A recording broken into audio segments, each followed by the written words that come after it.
And good morning, everyone. Happy Monday morning to you, and welcome back to Morning Musings. My name is Don K. Preston. I'm the president of Preterist Research Institute of Ardmore, Oklahoma. I do appreciate you being with me so very, very much. We'll get into our continuing study of the Olivet Discourse, Matthew chapter 25. We've been examining that, in light of 2 Peter chapter 3. And we'll get to that momentarily. But I do want to share some news with you. I did this on Facebook this last week. Some very, very exciting news in my estimation. And that is we now have a formal agreement for a formal debate between myself and Mr. Mark Smith. That will be held April the 12th.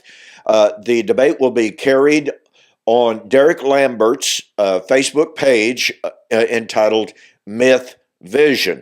Now, Derek Lambert is a former Christian, former preterist. He's now an unbeliever and a skeptic. And he has this, I guess you call it a blog, Facebook page, again, entitled Myth Vision, in which he just has person after person after person on there that does nothing but attack Christianity, the validity of the Bible, and what have you. That's the whole point of Derek's blog.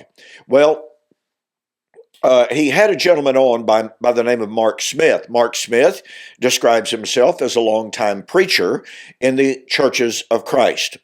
But as he read the New Testament, as he read the Bible, he realized that Jesus unequivocally, undeniably, emphatically predicted that his coming in judgment was to be in the first century, in the lifetime of the first century people. Well, Mr. Smith has the view that Jesus is coming on the clouds with the angels, etc., had to be a literal, visible, bodily coming of Christ at the end of time to destroy literal physical heaven and earth. That pretty clearly didn't happen. Therefore, Mr. Smith concludes, Jesus was a liar. He wrote a book entitled Broken Promises. The entire book is devoted to proving two things. Number one, Jesus and his apostles said he was going to come back in the first century. Point number two, he didn't do that literally, visibly, physically, and bodily. Therefore, Jesus is a liar. Christianity is a charade. Now, those of you who are familiar with my program that airs on Now TV every Friday morning, 9:30, are familiar with what I call the challenge of Christ. This challenge is tremendous. As I've shared with you, the challenge really is that Jesus said he was coming back in the first century. And all futurist views say he did not do that. Therefore, with the futurist view of the coming of the Lord, judgment, resurrection as being a physically visible event at some imaginary end of time, then guess what? Jesus fails his own challenge. Just this morning, I was reading some comments on the internet, and this one individual says, preterism doesn't prove anything. Really? It proves that Jesus met his challenge, therefore we can believe him, because remember, Jesus said, if I do not do the works which my Father has given me, do not believe me. Well, the Father gave him the work to return in judgment in the first century. If he didn't do it, we're not supposed to believe in him. Mr. Smith's book is correct if Jesus did not come in the first century.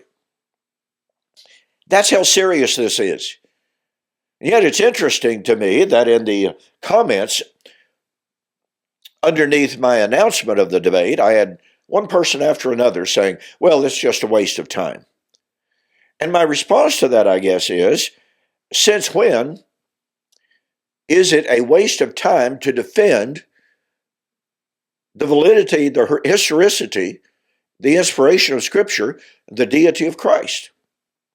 When is that a waste of time? And someone said, well, you're not going to convince him. Well, I don't intend, nor do I imagine that I will change Mr. Smith. That would be wonderful. But my outreach is for those who are on the fence, those who have the same questions that Mr. Smith entertained and could not find the answers to, did not find the answers to, and thus became an atheist. That's who I'm interested in. So be sure to be watching for the specific times on Myth Vision, Derek Lambert's page, April the 12th. You don't want to miss it. Okay. Pardon me.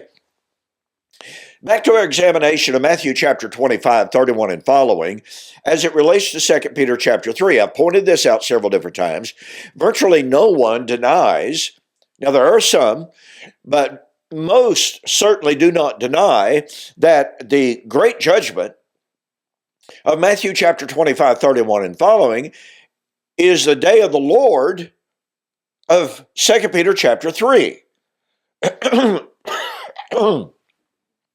What I've been presenting to you is what a daunting challenge this is for those especially of the amillennial and the postmillennial view. Why is that?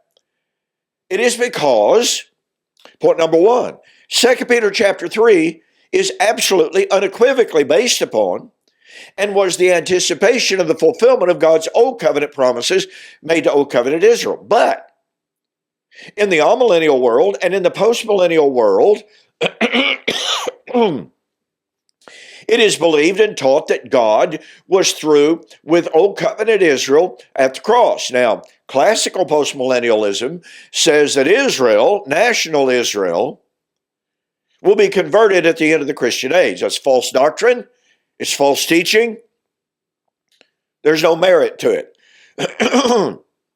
But a corollary to this view that God was through with Israel at the cross, pardon me, lots of trouble this morning, but a direct corollary to that view is the view that the law of Moses, the Old Covenant, passed away at the cross. It was nailed to the cross. And so the question therefore becomes, if God was through with the Old Testament, if God was through with Israel, Old Covenant Israel at the cross, then how can we be looking for the fulfillment of the Old Testament at the so-called end of the Christian age? You know, at the destruction of literal physical heaven and earth. How can we do that? I mean, after all, those Old Testament promises were supposedly nailed to the cross. So I've been sharing with you some Old Testament prophecies that lie behind, that serve as the foundation for 2 Peter chapter 3. Now, one of the absolute key texts, virtually everyone agrees, all right? Almost everyone agrees with this. So please catch the power of this. I'm not postulating some unknown preterist-invented argument. I am simply pointing out what the huge, vast majority of scholars and commentators admit. Peter in 2 Peter chapter 3 was anticipating the fulfillment of Isaiah 65, Isaiah 66. What does Isaiah 65, 66 predict? Well, let's see. First of all, Peter said in 2 Peter chapter 3, according to his promise. Whose promise? God's promise. We look for a new heaven and a new earth wherein dwells righteousness. Okay, Peter said, we're looking for the fulfillment of God's promise of the new heaven and new earth. Where did God promise the new heaven and the new earth? Simple question. Well, countless times in my ministry down through the years, when I have asked the opponents of covenant eschatology, where do we find God's promise of the new heaven and the new earth? Without hesitation, The individuals that I've been talking to have said, oh, well, that's in Isaiah 65, 66. Or amazingly enough, and this has happened more times than I can count, my amillennial individual that I'm talking to says, well, I don't know. And the reason for that being, you see, because so many members of the amillennial view, especially those in the churches of Christ, they don't ever study the Old Testament. Not seriously, not exegetically. Now, do they refer to the flood? Sure. Do they go back to the garden? Of course. Do they tell the great stories of David and his faith? Certainly. Not what I'm talking about. They have never done any exegetical, expository, hermeneutical investigation of the relationship between Old Testament prophecy and New Testament prophecy. As an illustration, I've got to hurry here. In one of my books, actually a few of them now, I make the comment, there are no new eschatological prophecies to be found in the New Testament. All New Testament eschatological prophecies are based upon, taken from, they are the expectation of the fulfillment of God's Old Covenant promises made to Old Covenant Israel. Well, some years ago, I debated a Church of Christ minister by the name of John Welch. John Welch got up and he quoted that statement from my books, and he said, have you ever heard of anything so ridiculous in all of your life? Now, he was talking to an audience of probably 250 people, all of whom were trained, indoctrinated in the Church of Christ view. God was through with Israel at the cross. God was through with the Old Testament at the cross. So he was preaching to the choir. But when I got up and presented chart after chart after chart, where the New Testament writers say that they were anticipating the fulfillment of the Old Testament promises, when they quote from the Old Testament promises, proving beyond a shadow of a doubt that their eschatological expectation was indeed the expectation of the fulfillment of God's Old Covenant promises made to Old Covenant Israel, he never said another word. And he certainly never scoffed at the idea again. You see, folks, this is absolutely critical. If our view of eschatology is based upon nothing but a reading of New Testament texts, we are missing the proper context of those texts. Is that a way to do Bible study? To ignore the context of the passages that we are trying to use to prove our case? So this entire issue is so critical. And that's why I've been spending time on 2 Peter, to show that this great passage that is used as the final court of appeal to prove an end of time and the destruction of literal physical heaven and earth is based on a total misunderstanding. And it is based upon a total exclusion of the very Old Testament prophecies that Peter says he is drawing from, or that I should say, that he quotes in his expectation of the day of the Lord and the new heaven and the new earth. So, I've taken up all of my time today. I hope that you can see why it is so absolutely, utterly critical to understand the role of the Old Testament, the role of Israel in eschatology. To close, I think N.T. Wright made a really great and astute comment in his book, Jesus and the Victory of God,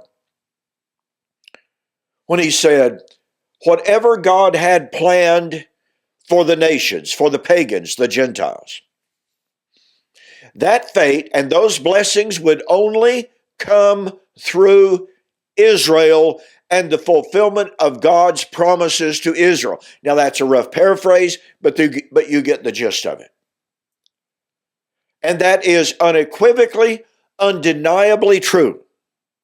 So, what we're going to do tomorrow and Wednesday, we're going to look a little bit closer at Isaiah 65 and the promise of the new heaven and the new earth. Where does Yahweh in Isaiah posit the coming of the new heaven and new earth? Does he posit it at the end of time, as interpreters claim in 2 Peter chapter 3? Or does Isaiah put it somewhere else? Okay, that's all the time I have for today. I hope you catch the point and the power of what we're trying to establish. I'll see you on the flip side.